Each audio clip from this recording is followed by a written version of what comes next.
And I said, your hand's always broken. You ain't known for your punching power since you moved up from lightweight to welterweight. Why are you so sure you're gonna do this? It's wild, because like if you look at Floyd's resume, it's much deeper than Crawford's. And Floyd was faster and he had a better defense and all that stuff. But Floyd picked and chose when he fought guys, especially once he left lightweight. Go off of that, Floyd is the best fighter, in his era. And I feel like I'm the best fighter in my era. Stephen A. Smith reacts to Floyd Mayweather calling out Terence Crawford by saying that today's boxing world limits certain fighters while exaggerating others. He believes Crawford deserves more recognition because of his skills and accomplishments. Stephen highlights that age plays a factor, and Mayweather is no longer in his prime.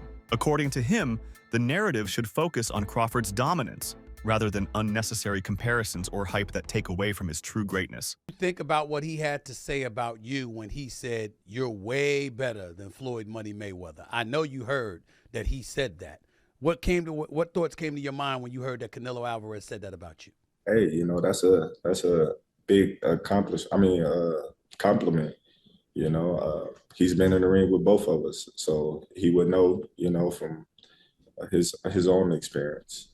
A lot of people, they can say this, they can say that, but there's only, a few people that can say they've been in the ring with Terence Crawford and Floyd Mayweather and give their own. Shane Mosley compared the abilities of Terence Crawford and Floyd Mayweather by pointing out that Crawford is naturally the bigger fighter. He noted that Crawford's size and strength give him an edge that Floyd never had at welterweight. However, Mosley also recognized Mayweather's advantage in technical sharpness and precision. Floyd's mastery of defense and ring IQ allowed him to overcome disadvantages against larger opponents, something Crawford doesn't need to worry about as much. Mosley's take highlights that while Crawford's physical dominance plays a role, Mayweather's legacy was built on pure skill and adaptability. Who do you think's better out of those two, Crawford or Mayweather? I think Crawford is better, bigger. He's actually he moved in weight class, and I would say Crawford is a better fight all around fighter. Mayweather's really good too, though. You can knock him as well. He's very talented. It would have been a tough fight, but I think Crawford would have had the edge over Mayweather because of the long arms and because it's bigger. You know what I'm saying? And he would have kept him at bay. It would have been hard for Mayweather to counter, maybe. But Mayweather's definitely a technician. I mean, like Crawford said, Mayweather has his era, and Crawford, this is his era. In an interview with Ariel Helwani, Terence Crawford reminded fans that Canelo Alvarez is in a unique position to judge. Having shared the ring with both Mayweather and Crawford, Canelo's view carries weight. Terence pointed out that their fights happened under very different circumstances. Floyd faced a young, inexperienced Canelo, while Crawford fought him as a seasoned champion at 168 pounds. Despite the size difference, Crawford prevailed, proving his strength and ability against a much bigger opponent. For Crawford, Canelo's acknowledgement that he felt more power from him only reinforces the claim that greatness belongs to different eras. It was cooking right there because there was this thought, this prevailing thought that the smaller man always loses to the bigger man. This was repeated time and again throughout the fight week. And he proved that that's not the case. Again, I hope you all recognize this was a 168-pounder fighting a 147-pounder.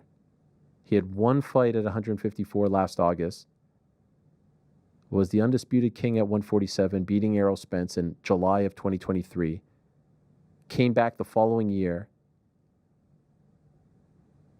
fought Israel Madrimov at the soccer stadium in Los Angeles, and then did everything he could to get this fight, played his cards the right way, and there he was, standing face-to-face against Canelo Alvarez, who did seem for the longest time like he didn't want to take this fight, and because there was great risk involved, because not only is Terence Crawford one of the all-time best fighters in the history of the sport, he's smaller than him, so a lot of people would be like, oh, of course you're going to beat the smaller guy, right?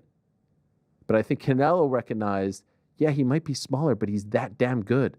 Trainer Greg Hackett took a different stance by emphasizing that Floyd Mayweather was a complete fighter when he fought Canelo. According to Hackett, Floyd's style at that stage was polished, disciplined, and unshakable, something that Crawford's wilder and more aggressive approach doesn't fully match. Hackett argued that Crawford relies on explosive counters and adaptability, but Floyd's mastery was about flawless execution from start to finish. While he respects Crawford's achievements, Hackett believes Mayweather's version of perfection against Canelo was still something unmatched.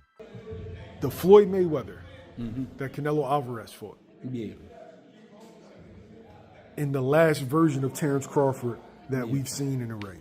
Yeah. Who's the better fighter, Jay?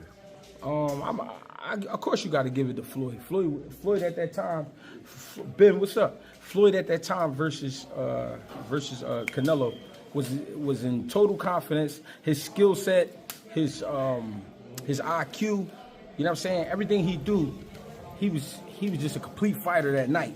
But I feel like was up against a lot because he was fighting a guy that we knew something about, but we didn't know too much about. People don't understand how much a fighter could be thrown off by what he don't know. And the reason it throws you off is because you're actually learning about the fighter while you're in there. That's what Bud went up against that night. That's why he didn't look so great. To me, I could be wrong, but he didn't look so great to me because he was learning a lot about Madrimov while he was in there with Madrimov. Max Kellerman analyzed the contrast in how both fighters approached their careers. He explained that once Floyd left the lightweight division, he became extremely selective with opponents, making sure every fight was strategic. Crawford, however, has taken a different route, often fighting whoever was available without hesitation. This has made Crawford appear more daring and risk-taking compared to Mayweather's calculated matchmaking. Kellerman argued that this difference doesn't take away from Floyd's greatness, but shows Crawford's willingness to challenge himself across divisions and against dangerous opponents. It's wild, because if you look at Floyd's resume, it's much deeper than Crawford's. And Floyd was faster and he had a better defense and all that stuff. But Floyd picked and chose when he fought guys, especially once he left lightweight. He wiped out the junior lights, bring him. Lightweight, he jumps up to Jose Luis Castillo first thing. A lot of people think he lost the first fight, I didn't, but then he won the rematch. But once he left lightweight, he was careful about when he fought guys. So even though his resume is deeper with names, people remember, but he didn't want it with certain dudes at certain times. Crawford, we all witnessed, even though the resume is thin in certain ways, he wanted it with everyone the whole time. That makes a difference to people. Crawford confidently stated that if he were to fight a prime version of Floyd Mayweather, he believes he would come out victorious. This wasn't said out of disrespect, but out of belief in his own abilities. Crawford admires Mayweather's skill set, but sees his own versatility, power, and ability to switch stances as tools that would make the difference. For him, it's not about tearing down Floyd's achievements, but about embracing the competitive spirit that defines boxing greatness. Who do you think wins in a fight, you or Prime Floyd? Me. No questions? Why would you think that I would say Floyd? You know, that's one of my favorite fighters. But Jeff Mayweather, Floyd's uncle, reminded fans that when Floyd fought Canelo, he was already past his prime years. He was older, slower, and not as sharp as the version that dominated lighter divisions. Despite that, Floyd still schooled Canelo with his experience and timing. Jeff believes this fact is often overlooked when people compare Crawford's win over Canelo to Floyd's. His argument is that context matters. Floyd was fading, while Crawford is still near his peak, which makes direct comparisons complicated. Well, also if we remember, Canelo that time was a razor-thin decision. Floyd won, majority decision. C.J. Ross had it with what a lot of people had as a draw. And then the other two judges scored it for Floyd, of course. And that was a Floyd at the top of his game with a very green Canelo with very little experience, and he still took him, into deep waters. So. What was Canelo? What, 20-something? 20 what? 23? 25? Yeah, he was. Very, very young in the game, obviously. Very young. He had more fights than Floyd, and he lost. Yeah, to a man that was 30-something years old, 36. But Floyd was clearly at the top of his career, and Canelo had fought a lot of people. But how you at the top of your career in your prime? You in your prime? You ain't in your prime when you're at 36. That's not your prime. Did he lose? I mean, your prime is in your 20s. It's different for different people. Yeah, okay. Well, and that's why Canelo is saying what he's saying.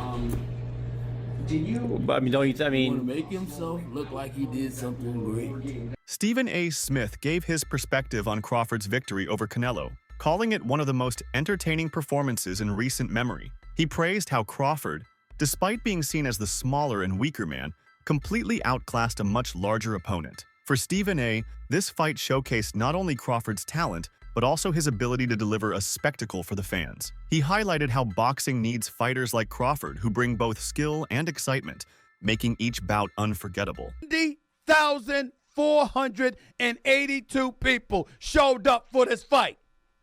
But the biggest props of the night goes to Terence Crawford, who did not disappoint. He was supposed to be the smaller man. He was supposed to be the weaker man.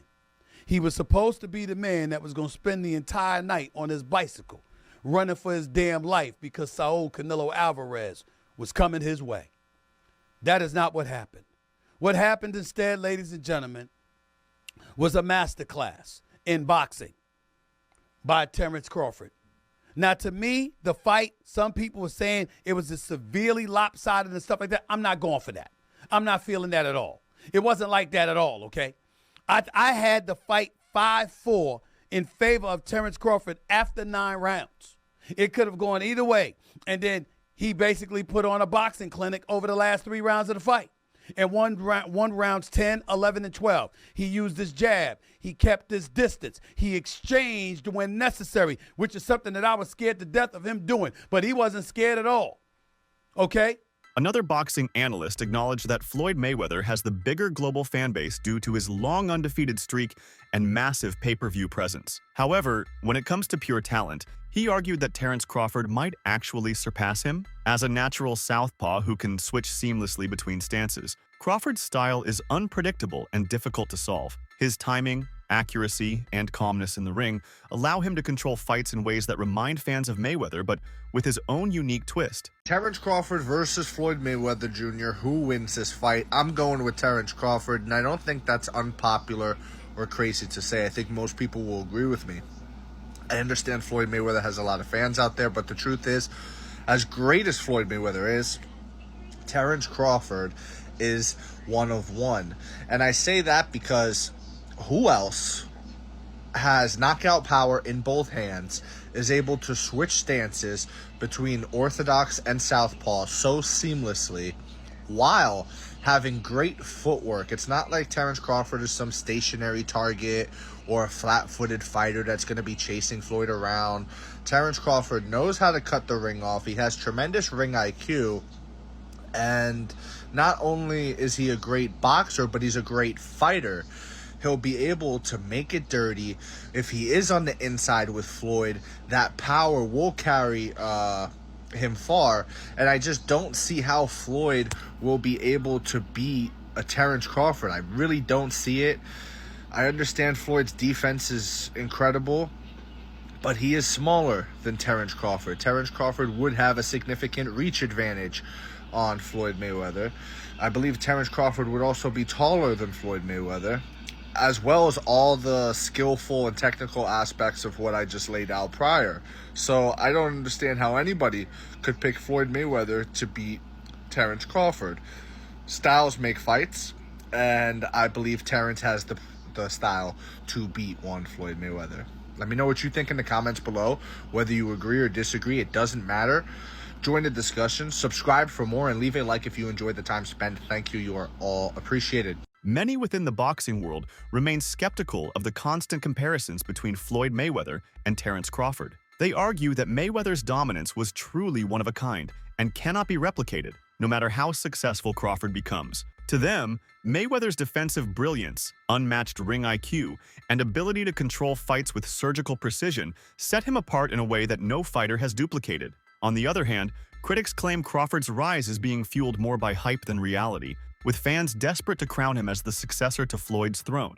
They point out that Crawford and Mayweather have very different styles and career paths. Floyd's was built on defensive mastery and business acumen, while Crawford thrives on switching stances, aggression, and risk-taking. For these observers, the comparisons overlook these differences and are more a product of excitement from fans than true likeness, making the discussion largely exaggerated. You guys say it with me. Terence Crawford isn't Mayweather. I need you guys to sit here, grab somebody close to you, hold their hand, sit down, say it with me. Terence Crawford is not Floyd Mayweather. They're just both black. That's the only similarities they have. They both black.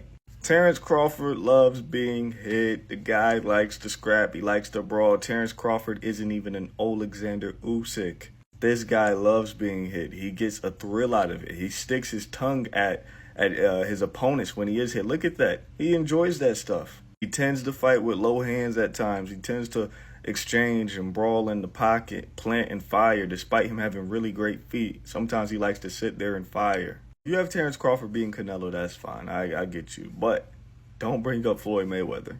No similarities. Floyd was way quicker, way sharper, better defensively, better reflexes, better timing, better IQ, better damn near everything. So say it with me one more time before we go. Terence Crawford, I'm gonna give you, we said it, is not Floyd Mayweather. There we go. One achievement that sets Crawford apart is his historic accomplishment of becoming the first boxer in history to be an undisputed champion in 3 different weight divisions. This feat proves not only his versatility, but also his longevity across multiple weight classes. Unlike Floyd, who never fully unified at welterweight or super welterweight, Crawford has stacked up titles in a way that no other fighter has done before. This achievement solidifies his place in history and makes his legacy unique from Mayweather's. Terence Bud Crawford defeats Canelo Alvarez and becomes the first ever male 3-division undisputed champion in boxing history. Thank God the judges got this one right. But wow, what a technical battle this was. It was a very close fight, but as it went on, Terence was getting more and more comfortable in there. I remember in the 7th round, he even stood right in front of Canelo and fought him on the inside.